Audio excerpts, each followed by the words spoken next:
Good morning student. आप सभी कैसे हैं? वैसे तो देखो, मैं हमेशा प्रे करती हूँ कि मेरे सभी बच्चे अच्छे होंगे और सभी बच्चे अच्छे रहें। इसके साथ ही हम लोग अपना स्टार्ट करते हैं अपनी जीएसटी की नेक्स्ट क्लास। जैसे जैसे मैंने आप लोगों को 9 क्लासेस क्या करती हैं, सेंड करती हैं, जिसमें ऑलरेडी आप लोगों की जो फर्स्ट यूनिट है वो कंप्लीट हो चुकी है। ठीक है, अब आपकी सेकंड यूनिट चालू हो चुकी है। ठीक है, तो इसके साथ ही क्या कहते हैं, आप लोग इसकी जो ये वाली जो क्लास है 10th क्लास, इसको आप सेकंड यूनिट के रूप में लीजिएगा। ठीक है, और एक चीज और, मैंने एक चीज नोटिस किया है कि जब मैं अब क्लासेस ले रही हूँ, जूम क्लास ले रही हूँ, तो केवल 2 या 3 बच्चे ही क्या कहते हैं क्लास में आते हैं, तो बहुत गलत है।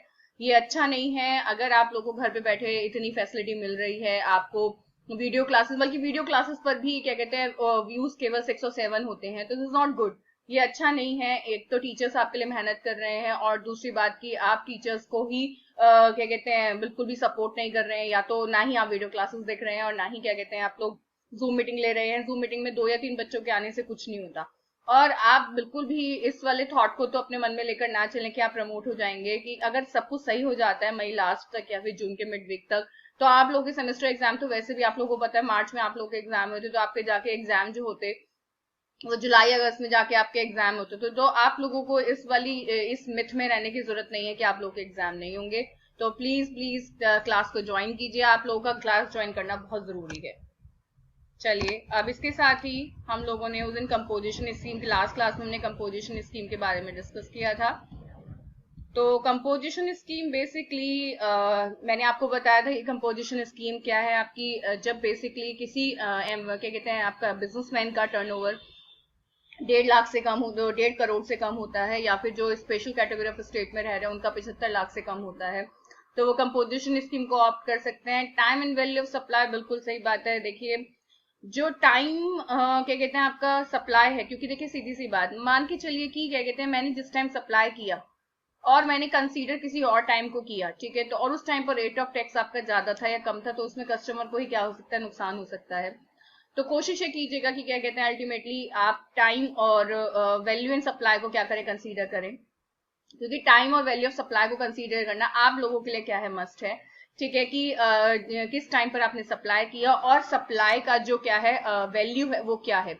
क्योंकि सप्लाई की जो वैल्यू होती है वो बेटा ये नहीं कि आपने मान के चले कि कोई चीज 1 लाख रुपए की बेची तो वो सफिशियंट है कि वो 1 लाख रुपए ही हम लोग लेंगे। ठीक है, इसके अंदर आप लोग सप्लाई की वैल्यू को कंसीडर करते हैं। Accessible value is the most important part. आगे मेरी बात समझ में, जो असेसेबल वैल्यू होती है, लाइक जब हम किसी चीज को भेजते हैं तो उसके जो फ्रेट चार्जेस होते हैं वो भी इंक्लूड होते हैं। मान के चले कि वो चीज ऐसी है जिसको इंस्टॉलेशन की आवश्यकता है, तो वो इंस्टॉलेशन की वैल्यू को भी उसके अंदर क्या किया जाता है, ऐड किया जाता है। तो अल्टीमेटली वो बहुत सारी चीजें हैं जो कि क्या की जाती है, कंसीडर की जाती हैं। तो elaborate principle devised for the determining the time of supply of goods or service, with following being crucial determinant with a certain exception. Date on the supplier issue invoice, बिल्कुल सही बात है कि अगर हम लोग बात करें किसकी time of supply of goods और सर्विस की, ठीक है, उसके लिए जिस डेट पर आपका सप्लायर इनवॉइस इशू करता है, and date on the supplier receive the payment whichever is earlier. बिल्कुल कौन सी डेट मानी जाती है, जब हमें इनवॉइस मिला या फिर हमें पेमेंट मिला, जिस भी डेट को ये काम हुआ। जैसे लेट्स से मैं आपको एग्जांपल देती हूँ, मान के चलिए कि सप्लायर ने इनवॉइस इशू किया 17 तारीख का, बट उसको पेमेंट रिसीव हो गया था 12 तारीख, ठीक है, तो अल्टीमेटली टाइम ऑफ सप्लाई माना जाएगा 12 तारीख, और 12 तारीख को जो जीएसटी रेट चल रहा था वो आपके ऊपर क्या होगा, एप्लीकेबल होगा। And tax to be paid on the transaction value, ये तो मैं आप लोगों को, जो एवी इक्वल्स टू टीवी यही होता है, accessible value and transaction value. जिस लेट्स से मैं एग्जांपल किसका लेती हूँ, इंपोर्ट का लेती हूँ।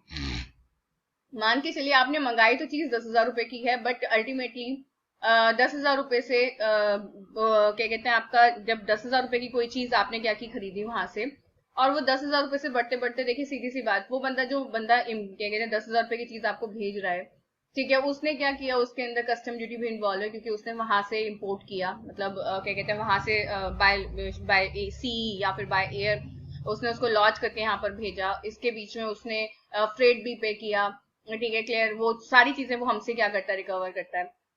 फ्रेट भी पे किया उसने, ठीक है, और बीच में क्योंकि वो बाय सी आया बाय एयर आया, तो उसमें इंश्योरेंस भी क्या हुआ, इन्वॉल्व हुआ। ठीक है, तो उस केस में क्या होता है, आपको बहुत सारी चीजें ऐसी होती हैं, इसको करके आपकी वैल्यू जो होती है वो एग्जैक्टली जो आपको पे करनी होती है, यहाँ तक इंडिया के पोर्ट तक आने तक, और फिर यहाँ पर भी आप कस्टम ड्यूटी क्या करेंगे, पे करेंगे, इम्पोर्ट ड्यूटी वगैरह, ठीक है, तो उस केस में क्या होगा, आपका ओवरऑल मिला के वो चीज 10,000 रुपए की चीज आपकी 30,000 रुपए की पड़ गई। आगे मेरी बात समझ में? अब जो चीज 10,000 रुपए की आपने खरीदी है वो आपको यहाँ तक आके 30,000 की पड़ गई, तो आप अल्टीमेटली जो क्लेम करेंगे वैल्यू पर, ठीक है, वो तो 30,000 रुपए करेंगे, वो 10,000 रुपए क्यों करेंगे? तो बेसिकली मेरा ये कहना है कि हम लोग क्या कहते हैं, ट्रांजेक्शन वैल्यू कभी वो नहीं मानते जो एग्जैक्टली आपने एक्चुअली प्राइस पे किया होता है। आगे मेरी बात समझ में? ट्रांजेक्शन वैल्यू वो वैल्यू होती है जो एग्जैक्टली पे करने के साथ साथ जो आपने उसके ऊपर खर्चा किया वो सबको मिलाकर आती है। Is it clear guys? ठीक है, आप देख सकते हैं। इसके साथ ही आप लोगों का input tax credit, most important thing, देखिए सीधी सी बात है, why we getting the registration GST, ये सबसे इंपॉर्टेंट पॉइंट है। बल्कि मैं आपको बता दूं, कुछ लोग हैं जो ना भी क्या कहते हैं रजिस्ट्रेशन के लिए लायबल है, मतलब जो जिनकी जो क्या कहते हैं टर्नओवर है वो बिलो क्या है आपका 40 लाख है, वो भी आईटीसी में रजिस्ट्रेशन करवाते हैं। अब वो आईटीसी में रजिस्ट्रेशन करवा रहे हैं, ऐसा क्यों? And what is ITC? पहले तो आप आईटीसी समझिए। देखिए, अगर शुरुआती क्लासेस में शायद मैंने बताया हो, बट स्टिल क्या कहते हैं, मैं आपको दोबारा से बता देती हूँ। जब कोई परचेजर बायर, पहली बात तो आईटीसी ओनली क्लेम बाय था कि आपका registered person, non registered person can not claim the ITC, मतलब registered person who getting the registration in the क्या आपका GST. Let's say a person, ठीक है, हु आर टेकिंग द क्या आपका मतलब हु आर परचेजिंग द क्या आपका समथिंग फ्रॉम द क्या आपका रजिस्टर्ड सप्लायर।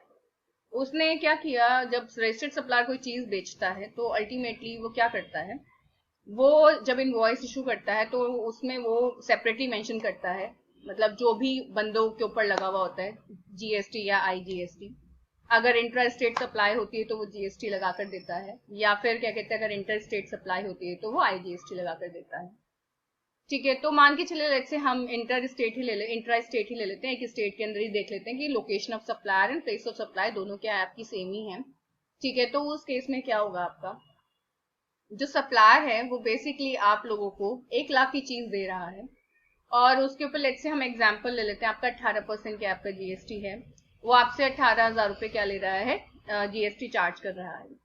तो उसने आपको जो इनवॉइस बनाकर दिया वो 1,18,000 का बनाकर दिया, तो बायर के पास वो चीज एग्जैक्टली 1,18,000 की आई। यही मेन जीएसटी का क्या है आपका रूल है, कि अगर बायर के पास कोई चीज 1,18,000 रुपए की आ रही है, खुद सोचिए आप, और अल्टीमेटली वो क्या करे फिर, उसको जब वो यहाँ पर आए अपने पास सामान लेकर आए और उसको वो क्या करे 1,18,000 रुपए को किसका पार्ट बना ले, 1,18,000 को किसका पार्ट बना ले, अपनी कॉस्ट का पार्ट बना ले, तो वो किसके लिए गलत हो जाएगा, वो आपके जो क्या कहते हैं आपके जो कस्टमर है उनके लिए गलत हो जाएगा।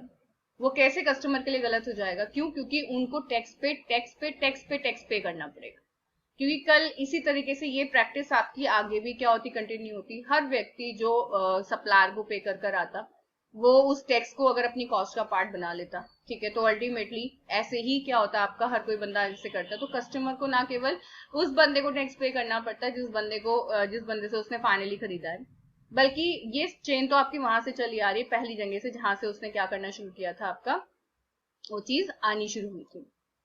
तो बेसिकली इसमें क्या होता है, जो बायर होता है वो क्या करता है, जो वो 18,000 रुपए है, ठीक है, उसको अपना एक इनपुट टैक्स अकाउंट होता है, ठीक है, उसमें क्रेडिट कर देता है, मतलब लेजर बनते हैं इसके लिए बकायदा बच्चों, ठीक है, इलेक्ट्रॉनिक कैश लेजर वगैरह और क्रेडिट लेजर वगैरह बनते हैं। उसके अंदर इनकी एंट्री दिखाता है कि मैं 18,000 रुपए इस चीज के ऊपर टैक्स पे कर कर आया हूँ, और उसका क्रेडिट ले लेता है। क्लियर हो गया? एंड देन अब क्या होता है, जब क्या होता है आपका, जब वो बंदा फर्दर उसको प्रोसेस करता है चीज को, ठीक है, या फिर क्या कहते हैं उसमें भी कोई भी वैल्यू एडिशन करता है, and the worth of the क्या आपका द थिंग, ठीक है, कितनी हो जाती है, 2 लाख हो जाती है।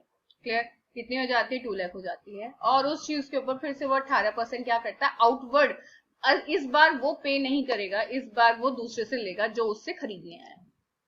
अब 2 लाख पर अगर हम 18% की बात करें तो कितना, 36,000 रुपये हो जाएगा, है ना बच्चों? तो 36,000 रुपए जब उसके पास आउटवर्ड जो आउटवर्ड टैक्सेबल सप्लाई उसने किया, उसके पास जब वो पैसा आएगा, क्योंकि उसके पास 2 लाख रुपए तो उस चीज की है जो चीज उसने बेची, और 36,000 रुपए टैक्स के नाम पे है, तो सबसे पहले वो 36,000 रुपए में से क्या करेगा, अपने 18,000 रुपए रखेगा जो कि वो पे कर कर आया था किसको, सप्लायर। क्लियर हो गया? ठीक है, एंड देन उसके बाद फिर क्या होगा, आपका जो क्या कहते हैं 18,000 रुपए बचेंगे, that will be paid by the क्या आपका आपका जो क्या कहते हैं आपका गवर्नमेंट है उसको पे कर कर आएगा। समझ रहे हैं आप मेरी बात? किसको पे कर कर आएगा, वो गवर्नमेंट को पे कर कर आएगा। क्लियर हो गया, 18,000 रुपये। And some time if the person having the credit, कई बार क्या हो जाता है बेटा, हम लोगों के पास बहुत सारा क्रेडिट इकट्ठा हो जाता है। क्लियर। तो उस केस में मान के चलिए कि जब भी हम कोई आउटवर्ड टैक्सेबल सप्लाई करते हैं तो उसमें हम लोग क्या करते हैं, अपना टैक्स चार्ज करते हैं। तो ऐसा नहीं है कि वो जो हम टैक्स चार्ज करेंगे, ठीक है, वो टैक्स चार्ज करने के साथ साथ हम लोग क्या करेंगे आपका, कि केवल जितना मैं इस वाली सप्लाई पर, इस वाली सप्लाई के इनपुट पर टैक्स पे कर आया था, मैं उतना ही क्या कर सकती हूँ, काट सकती हूँ क्रेडिट के रूप में। ऐसा नहीं है, मैं बेसिकली मैं कितना, जितना मेरे पास क्रेडिट अवेलेबल होगा मैं उतना क्या कर सकती हूँ, क्लेम कर सकती हूँ। इनफैक्ट हो सकता है कि मैंने 36,000 रुपए क्या किए भाई, क्या कहते हैं, आईटीसी के रूप में लिए सामने वाले, मतलब टैक्स के रूप में लिए सामने वाले बंदे से, और मेरे पास 40,000 रुपए का क्या पड़ा हुआ है, क्रेडिट पड़ा हुआ है, तो मैं पूरा का पूरा क्लेम कर लूंगी। बस उसके लिए आई हैव टू क्या आपका शो द क्या आपका प्रूफ टू द गवर्नमेंट और टू द प्रॉपर ऑफिसर, जो बेसिकली जीएसटी के अंदर ऑफिसर होते हैं, उनको मुझे शो करना पड़ेगा कि ये 40,000 कौन से आईटीसी के रूप में है मेरे पास, ठीक है, और कौन से क्या कहते हैं, और क्या कहते हैं 36,000 रुपए मैंने किस के रूप में लिए हैं, ठीक है। क्यों? क्योंकि ऐसा नहीं है कि कोई भी एसएससी सीधा का सीधा, अगर आप ये सोचें कि क्या कहते हैं किसी से भी कोई सा भी आईटीसी किसी भी जगह से जो आया है उससे कोई सा भी क्या कहते हैं आपका टैक्स क्या कर सकता है, क्रेडिट कर सकता है। मान के चलिए कि क्या कहते हैं उसके पास सीजीएसटी का आईटीसी पड़ा हुआ है या एसजीएसटी का आईटीसी पड़ा हुआ है, बट जो आउटवर्ड सप्लाई है उसके रिवर्स है। लेट्स से कि अगर मान के चलिए कि उसने सीजीएसटी का आईटीसी पड़ा हुआ है और उसने जो बेचा है, ठीक है, वो उस पे उसको क्या कहते हैं आईजीएसटी एसजीएसटी क्या कहते हैं मिला है। क्लियर हो गया, ठीक है। तो उस केस में बेटा वो सेट ऑफ नहीं कर सकता, इस बात का ध्यान रखना। सीजीएसटी कभी एसजीएसटी से नहीं हो सकता और एसजीएसटी कभी सीजीएसटी से नहीं हो सकता, ठीक है। और ये चीज क्या है, इसको मैं definitely I will discuss in the आपका नेक्स्ट क्लास। और इसके साथ ही मैं आप लोगों के लिए प्रे करूंगी कि आप लोग सब सही रहें, खुश रहें, आबाद रहें, आपकी फैमिली अच्छे से रहे, ठीक है। इसके साथ ही बाय बच्चों, टेक केयर, और प्लीज मुझे फीडबैक दीजिए कि आपको कैसी लगी क्लास, है ना। Okay bye guys, take care.